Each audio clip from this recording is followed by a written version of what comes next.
ಇದೊಂದು ದುರಂತ.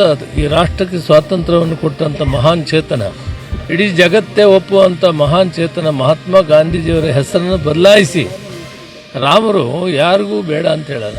ಮನೆಯಲ್ಲಿ ದಿನ ಪೂಜೆ ಮಾಡ್ತೀವಿ, ವೆಂಕಟರಮಣಯ್ಯ ಹೇಳಿದ್ರಲ್ಲ, ಪೂಜೆ ಇಲ್ಲದೆ ಇಲ್ಲ ರಾಮರಿಗೂ ಆಂಜನೇಯನಿಗೆಲ್ಲ ಮಾಡ್ತೀವಿ.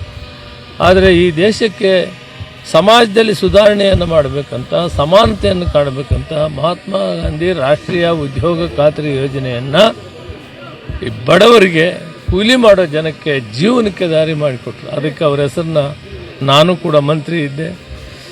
ಕೇಂದ್ರ ಸರ್ಕಾರದಲ್ಲಿ ಮನಮೋಹನ್ ಸಿಂಗ್, ಸೋನಿಯಾ ಗಾಂಧಿ ಅವರಿಗೆ ತೀರ್ಮಾನ ಮಾಡಿ ಇಟ್ಟರು. ಇಡೀ ದೇಶದ ಜನ ಒಪ್ತಾರೆ. ಅದನ್ನು ಯಾಕೆ ಈ ರೀತಿ ಮಾಡಿದ್ದಾರೆ? ಅವ್ರಿಗೆ ಗೌರವ ಕಮ್ಮಿ ಆಯ್ತು ಮೋದಿಯವರಿಗೆ.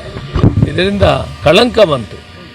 ಒಬ್ಬ ರಾಷ್ಟ್ರ ಹಿತ ಮಹಾನ್ ಚೇತನ ಜಗತ್ತೊಪ್ಪಿಕೊಂಡಿರೋ ವ್ಯಕ್ತಿ ಹೆಸರನ್ನು ಬದಲಾಯಿಸಿ ನಿಮ್ಗೆ ಏನು ಕಿರೀಟ ಇಟ್ಕೊಳ್ತೀರಿ? ಯಾರಿಗೆ ಗೊತ್ತಿಲ್ಲ ರಾಮನು? ನೀವು ಎಷ್ಟು ಜನ ಬರೀತೀರಿ ರಾಮಕೋಟಿ? ನಾನು ದಿನ ರಾಮಕೋಟಿ ಬರೀತೀನಿ. ಎಷ್ಟು ಜನ ಬರೀತೀರಿ? ಸುಮ್ಮನೆ ಹೇಳ್ತೀರಿ, ಹೆಸರು ಹೇಳಿ ಓಟ್ ತಗೊಳಕ್ಕೆ ರಾಮನ ಉಪಯೋಗಿಸ್ಬೇಡ್ರಿ. ಆತ್ಮಶುದ್ಧವಾಗಿ ರಾಮನ ಪ್ರೀತಿ ಮಾಡಿ ಪೂಜೆ ಮಾಡಿ. ಗಾಂಧೀಜಿಯವರು ಅಂಥ ಮಹಾನ್ ಚೇತನ ಹೆಸರನ್ನು ಬದಲಾಯಿಸಿದ್ರೆ ನಮಗೆಲ್ಲ ನೋವಿದೆ. ಇದಕ್ಕೆ ಹೋರಾಟ ನಡೆಸ್ತೀವಿ.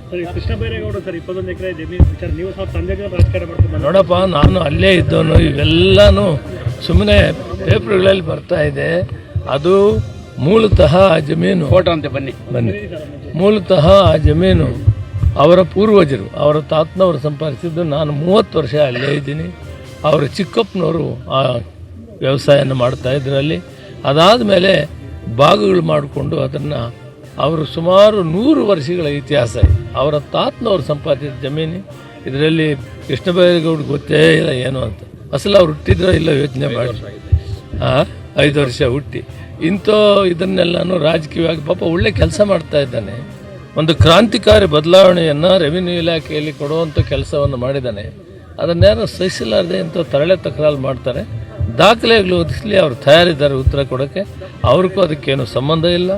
ಪೂರ್ವಜರಿಂದ ಮಹಾರಾಜರಿಂದ ಪಡೆದಿರುವಂಥ ಜಮೀನು ಕಾನೂನುಬದ್ಧವಾಗಿದೆ. ಅದರ ಮೇಲೆ ಎನ್ಕ್ವೈರಿ ಮಾಡೋದಕ್ಕೆ ಎಲ್ಲಕ್ಕೂ ಅವರು ಕೂಡ ತಯಾರಿದ್ದಾರೆ. ಒಳ್ಳೆಯ ಕೆಲಸವನ್ನು ಮಾಡಿ ಸ್ವಾಗತ ಮಾಡಬೇಕು. ಅವರ ಹೆಸರಿಗೆ ಕಳಂಕ ತರುವಂಥ ಕೆಲಸ ಮಾಡಿದರೆ ಆ ಜಮೀನಿಗೆ ಅವ್ರಿಗೆ ಯಾವ ಥರವಾದ ಸಂಬಂಧ ಇಲ್ಲ. ಕಾನೂನುಬದ್ಧವಾಗಿ